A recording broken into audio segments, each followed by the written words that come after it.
Al Centro Culturale San Gaetano a Padova è stato presentato il rapporto statistico della Regione Veneto relativo al 2015. Il PIL Veneto è cresciuto dell'1%, un tasso leggermente superiore alla media nazionale che si attesta sullo 0,8.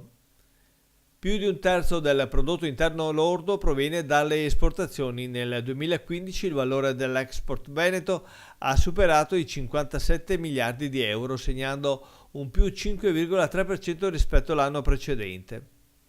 Aumenti a doppia cifra delle vendite di prodotti veneti negli Stati Uniti, grazie al deprezzamento dell'euro nei confronti del dollaro, e in Gran Bretagna, dove i maggiori incrementi in termini di valore riguardano i prodotti agroalimentari. Le esportazioni verso la Cina crescono mentre calano quelle dirette in Russia.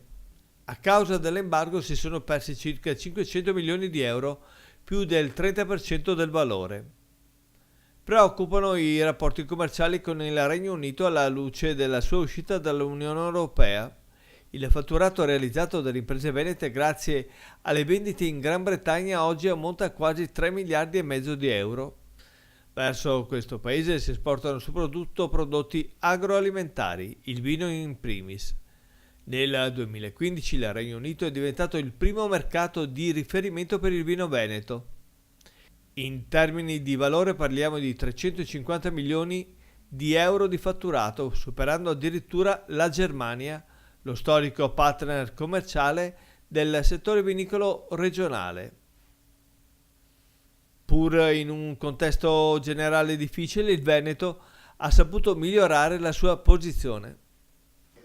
Nonostante io sia in regione da meno di un mese, sono rimasta molto sorpresa dai dati positivi che abbiamo presentato oggi come rapporto di statistica, perché sono dati veramente incoraggianti per la nostra regione. Abbiamo dei primati incredibili nelle esportazioni, nel turismo, nei valori del turismo, nell'internazionalizzazione delle imprese. Nonostante siano piccole imprese, le nostre imprese investono molto in ricerca e sviluppo e in innovazione. Questo è veramente fondamentale. E poi un'altra cosa importante è che noi abbiamo come sempre un dato di disoccupazione che è inferiore a tutte le altre regioni in Italia.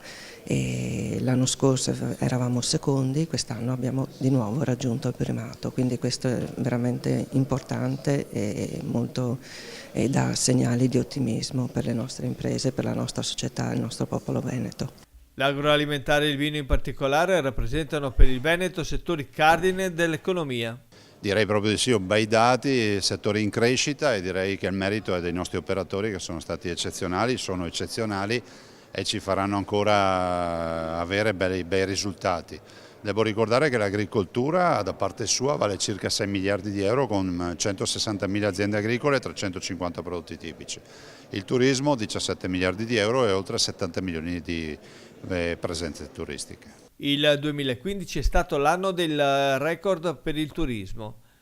Gli arrivi sono cresciuti del 6%, ovvero 1 milione di turisti in più rispetto al 2014. Hanno scelto il Veneto come meta di vacanza.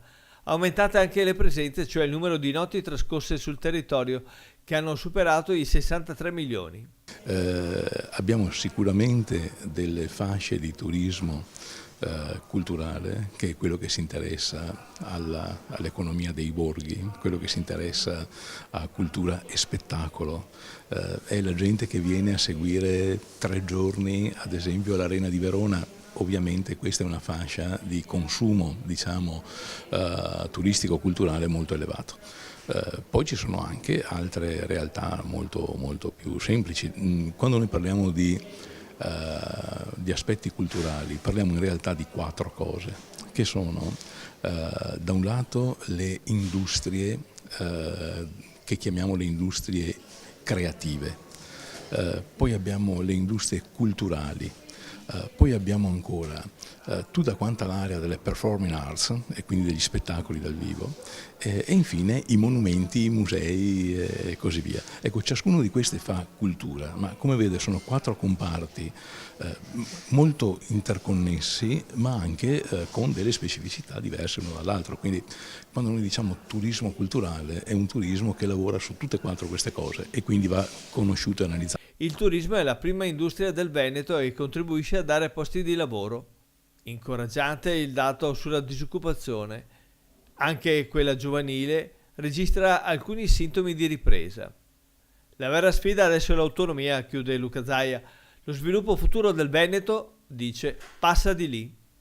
Beh, direi proprio di sì, anche perché se siamo così bravi, incatenati, immaginatevi se ci tolgono le catene.